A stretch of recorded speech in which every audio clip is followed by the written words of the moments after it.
ચાલો વિદ્યાર્થી મિત્રો, સ્વાધ્યાય 5.2 પૂરું કર્યું.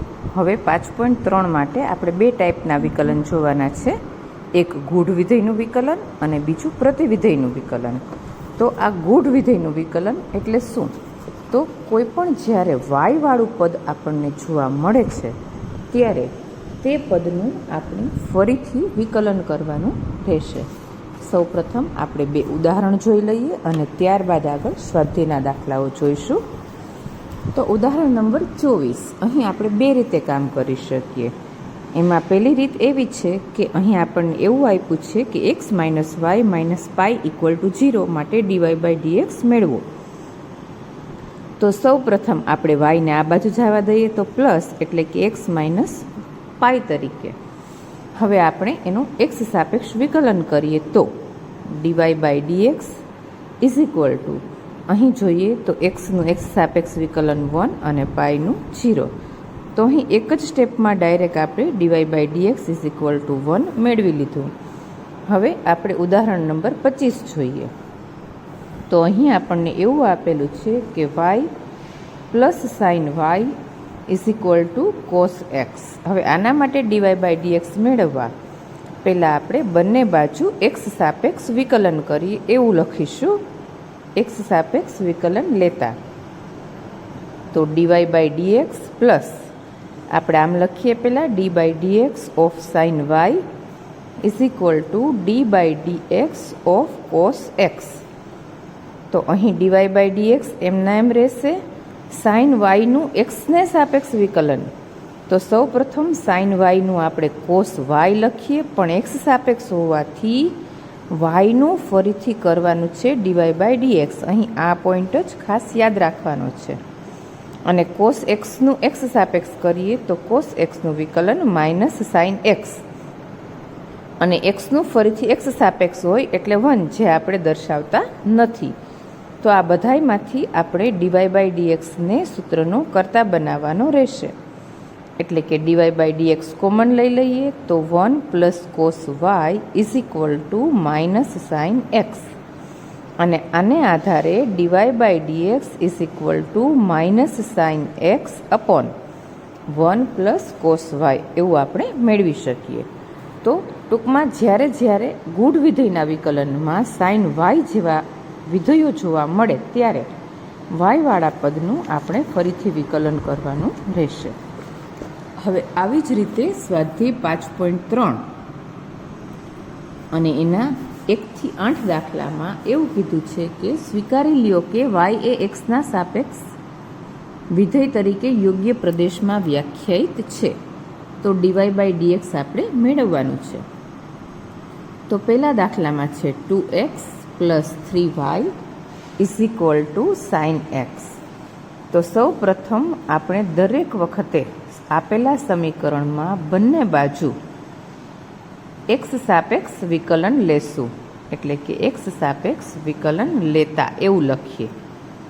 તો અહીં જોઈએ તો d/dx of 2x plus d/dx of 3y = d/dx of sin x. વિકલનના નિયમો આપણે જાણીએ છીએ. અચળ પદ 2 બહાર આવશે, xનું x સાપેક્ષ 1, અચળ પદ 3 અહીં 12, અને yનું x સાપેક્ષ વિકલન dy/dx, sin xનું x સાપેક્ષ વિકલન cos x. તો અહીં આપણે dy/dx = લખવા માટે 2 ને સૌ પ્રથમ આ બાજુ લખી નાખીએ, એટલે કે cos x - 2, અને 3 નીચે આવી જાય ગુણાકારમાંથી ભાગાકારમાં. તો dy/dx = આપણે અહીં લખીએ કે cos x - 2/3 તરીકે. હવે આવી જ રીતે બીજો દાખલો 2x + 3y = sin y. તો અહીં આપણને જે કિંમત આપેલી છે એ પેલું એમનું એમ જ છે, અને બીજું અહીં y છે. તો yનું ફરીથી આપણે વિકલન કરશું. તો સૌ પ્રથમ આપણે x સાપેક્ષ વિકલન લેતા આપણે એવું લખીશું. તો અહીં d/dx of 2x, પહેલાં એક વખત d/dx બધાયમાં લખી અને ત્યારબાદ આપણે વિકલન કરીએ. d/dx ઓફ સાઇન y તરીકે. હવે અહીં આપણે જોઈએ તો આગળના દાખલાની જેમ જ 2 અચળ પદ, એક્સનું 1, 3 અચળ પદ અને અહીં આવશે dy/dx. સાઇન વાયનું એક્સ સાપેક્ષ આવશે કોસ વાય, પણ વાયનું ફરીથી એક્સ સાપેક્ષ જે વિકલન કરીએ છીએ એ જ આપણું ગુણ વિધેયનું વિકલન છે. તો અહીં આપણે dy/dxને સૂત્રનો કરતા બનાવવા માટે આ કિંમતને આ બાજુ લઈ જશું. એટલે આપણે આવી રીતે લખી શકાય કે 2 cos y into dy/dx minus 3 into dy/dx.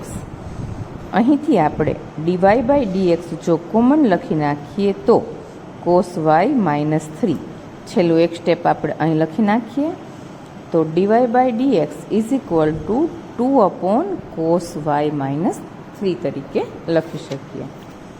હવે આપણે આ જ રીતે આગળ જોઈએ તો દાખલા નંબર 3. ત્રીજા દાખલામાં આપણને આપેલું છે કે ax plus by² is equal two cos y. તો આપણે એક્સ સાપેક્ષ વિકલન કરીએ છીએ સૌ પ્રથમ, એટલે કે d/dx of ax plus d/dx of by² is equal two d/dx of cos y. અહીં એ અચળ પદ, એક્સનું વિકલન એક્સ સાપેક્ષ 1, બી અચળ પદ y² વિકલન 2y અને yનું ફરીથી કરવાનું dy/dx. અહીં cos yનું માઇનસ સાઇન y અને yનું આવશે dy/dx. હવે બે dy/dx વાળા પદ આપણે એક સાથે લખીને ગોઠવીએ તો પહેલાં આ પદ એટલે કે 2by ઇન્ટુ dy/dx પ્લસ આ પદ આપણે આ સાઈડ લઈ લઈએ એટલે કે sine y into dy/dx is equal to minus a. અહીંથી dy/dx કોમન લઈએ તો 2by plus sine y is equal to minus a.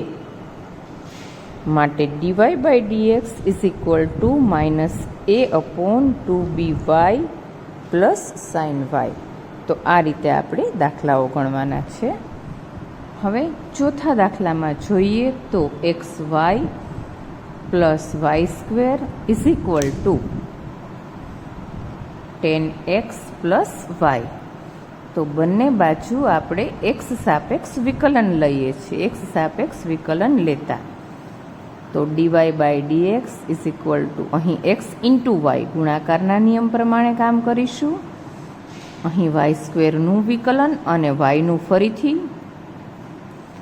10xનું વિકલન અને અહીં dy/dx.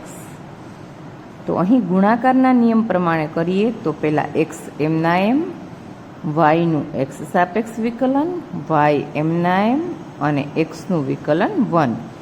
તો આટલું પદ માત્ર x અને yના ગુણાકાર માટે. હવે y²નું તો કે 2y x⁴n મુજબ અને yનું ફરીથી કરીએ તો dy/dx ઇક્વલ ટુ 10xનું વિકલન sec² x અને પ્લસ dy/dx. તો આ 1, 2 અને 3 dy/dx આપણે એક સાથે લખશું અને બાકીના બીજા બધા પદ પણ એક સાથે. તો પહેલાં x into dy/dx plus 2y into dy/dx. આ પદ આ સાઈડ આવશે એટલે minus dy/dx is equal two sec² x minus y. અહીંથી આપણે dy/dx કોમન લઈએ તો x plus 2y minus 1 is equal two sec² x minus y તરીકે આપણે એને લખી શકીએ.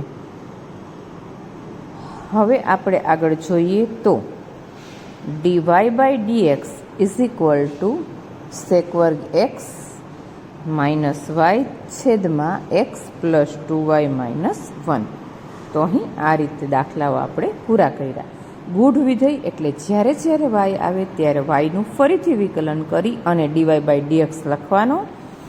દરેક સ્ટેપમાંથી ડીવાય બાય ડીએક્સને સૂત્રનો કરતા બનાવી અને એની કિંમત આપણે લખીશું.